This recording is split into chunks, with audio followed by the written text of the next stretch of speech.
Related साथियों का नमस्कार। आप सभी का स्वागत है मेरे चैनल पर। और फ्रेंड्स, आज के इस वीडियो में डिस्कस करने वाले हैं UP DElEd second semester subject प्रारंभिक शिक्षा के नवीन प्रयास। ये जो आपका पेपर होता है, द्वितीय पेपर होता है और ये 50 नंबर का होता है, जिसमें से आपको 25 नंबर लाना अनिवार्य होता है। तो चलिए फ्रेंड्स, शुरू करते हैं। वीडियो को लाइक कर दीजिए और अपने फ्रेंड्स मित्रों को शेयर कर दीजिए।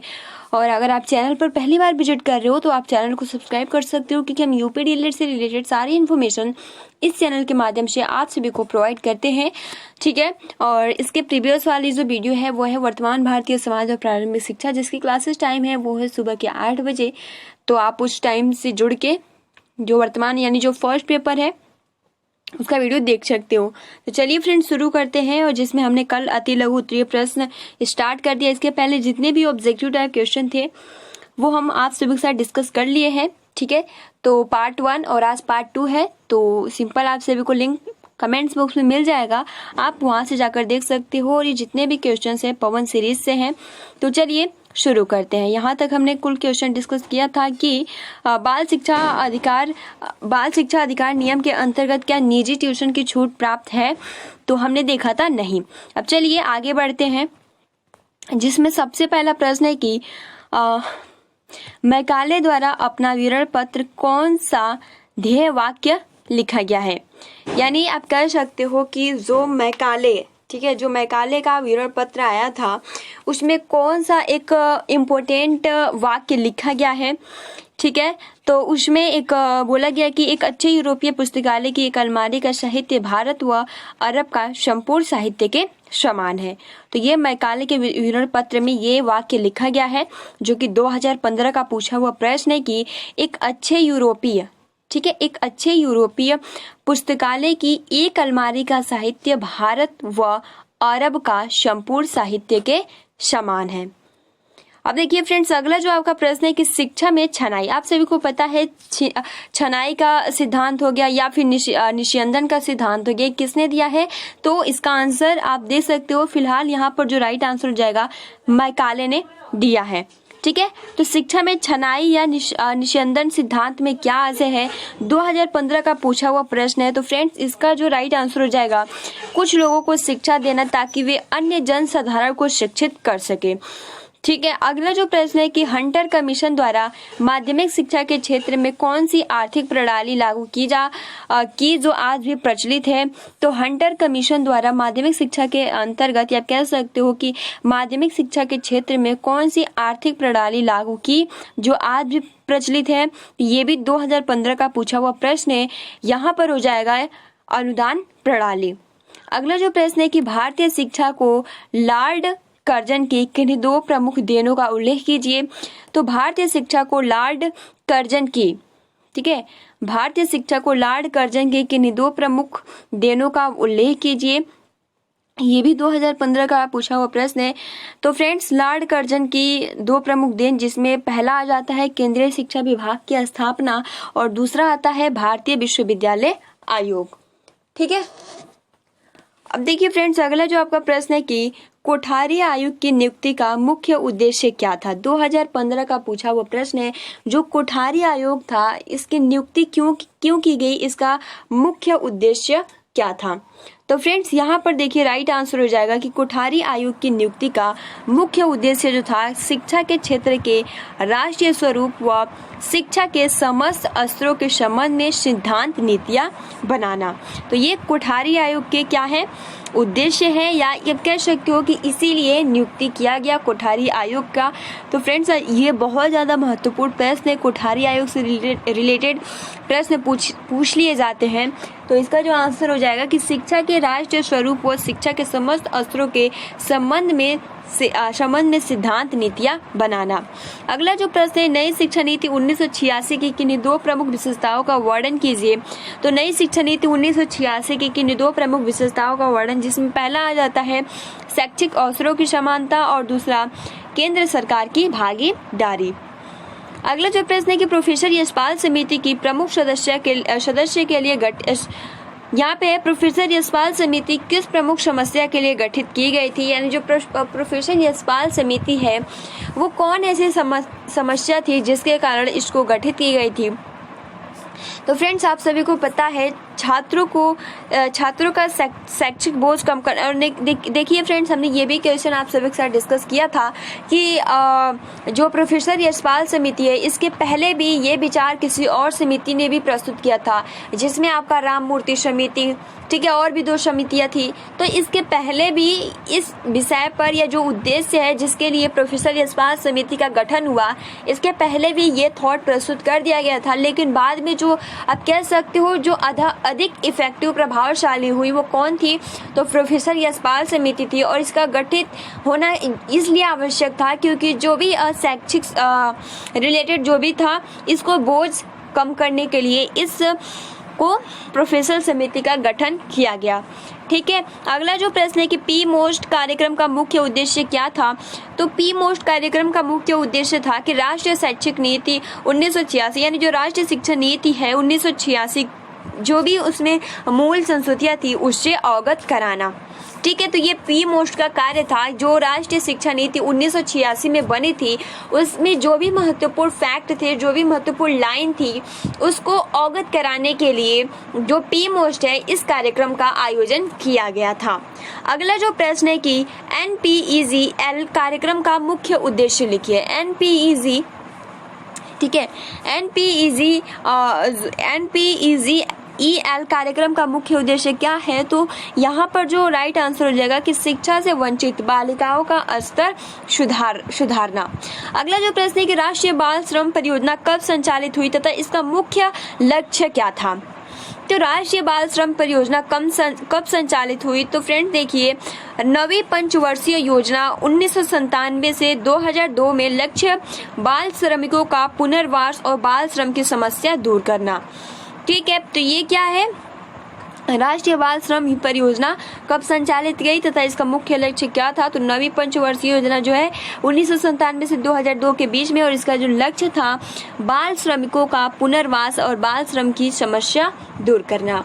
अगला जो प्रश्न है कि कस्तूरबा गांधी बालिका विद्यालय का संक्षिप्त परिचय दीजिए, तो ये इसके बारे में संक्षिप्त परिचय हो जाएगा कि बालिकाओं के लिए कस्तूरबा गांधी के जो था उनके लिए घर बनाना या उनके जो भी सीखने की जो भी प्रक्रिया है उसमें जो भी पठार आ रहा है उसको कम करना, और उनको ज़्यादा से ज़्यादा जो भी हो सके, जितना प्रयास हो सके, जितनी भी बालिकाएं हैं उनको शिक्षा देने के लिए यह कस्तूरबा गांधी बालिका विद्यालय का मतलब जो भी आवास बनाया गया।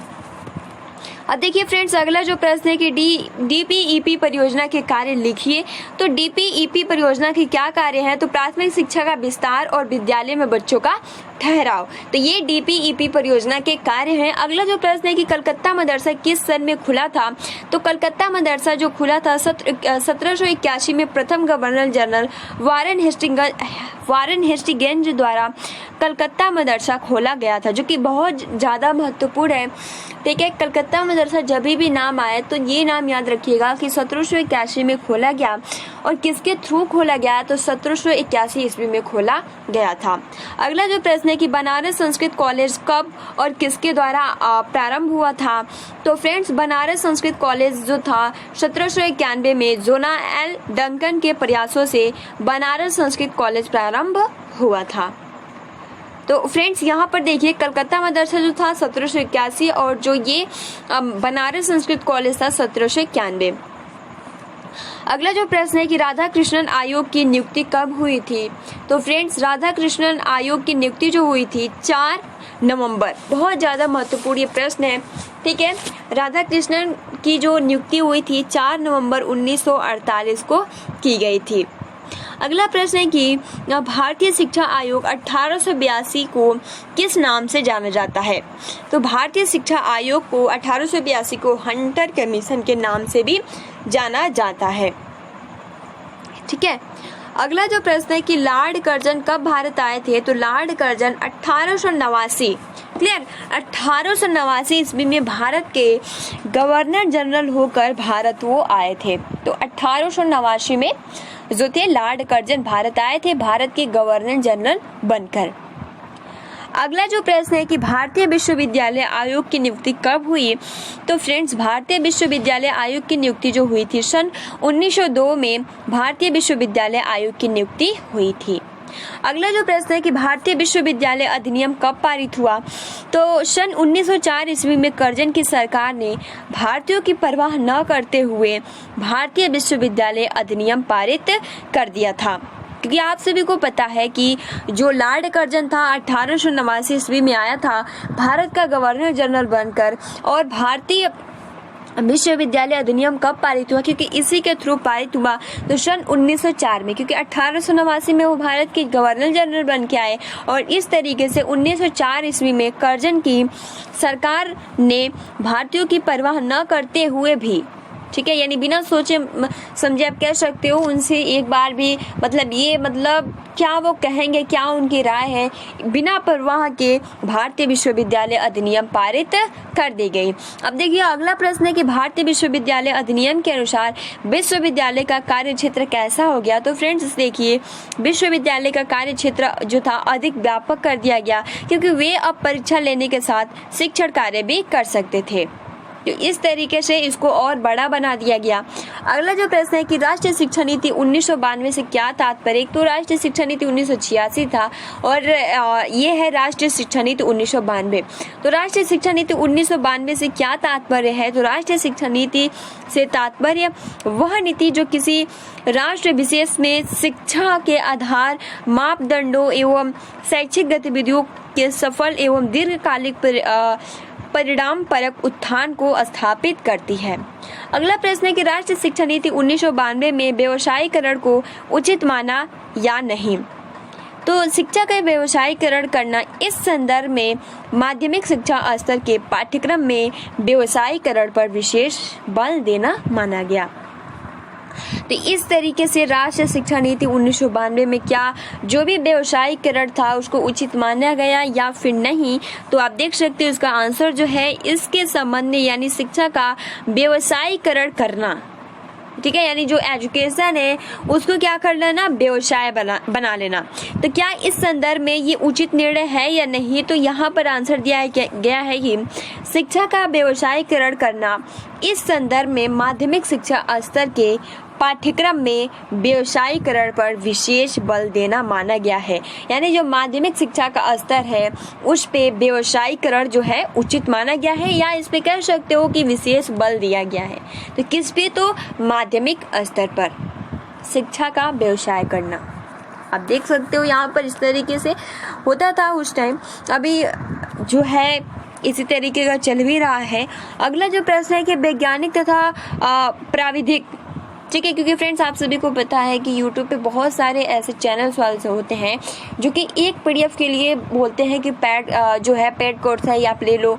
तो इस तरीके से क्या है, ये शिक्षा का व्यवसाय है, ठीक, क्योंकि जो वो लोग पढ़ाते हैं उसी का वो PDF और प्लस पैसे के थ्रू लेते हैं। तो इस तरीके से क्या है, एजुकेशन का शिक्षा का व्यवसाय बन जाता है।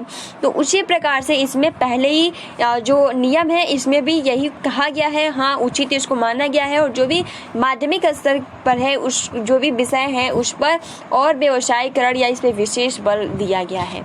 अगला जो प्रश्न है कि वैज्ञानिक तथा प्राविधिक परिवर्तन के विषय में राष्ट्रीय शिक्षा नीति 1992 ने क्या कहा।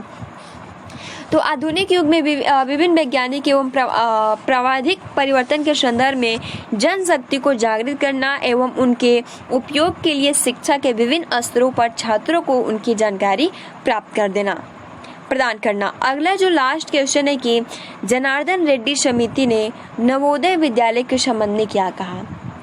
तो जनार्दन रेड्डी समिति ने नवोदय विद्यालय के संबंध में क्या कहा। तो फ्रेंड्स, नवोदय विद्यालय योजना जारी रखी जाए एवं प्रत्येक जनपद में एक नवोदय विद्यालय की स्थापना की जाए। तो इस तरीके से हमने आज के जितने भी क्वेश्चन डिस्कस किए, आई होप, क्योंकि बहुत ज़्यादा इसको रटना नहीं है, बस अगर आप इसको पढ़ लेते हो, अगर आप इसको समझेंगे तो फिर आपको रटने की आवश्यकता भी नहीं होगी। किसी भी क्वेश्चन को अगर आप समझ लेते हो, रिलेट कर लेते हो एक दूसरे से, तो बाद में कोई दिक्कत नहीं आता है। आप कर सकते हो, बाद के लिए आप नहीं रखो। कोई भी क्वेश्चन तैयार करिए तो जस्ट अभी तैयार करिए, अगर आप बाद के लिए रखेंगे क्योंकि आपके पास उतना समय नहीं है। सो आई होप आप समझ गए होंगे। तो मिलते हैं 12 बजे वाली क्लास में जो कि साइंस की क्लास है। तो thanks for watching, take care. And video को अभी तक आपने लाइक नहीं किया है तो प्लीज़ गाइज लाइक कर दीजिए और अपने फ्रेंड्स मित्रों को शेयर कर दीजिए। Thanks for watching, take care and best of luck.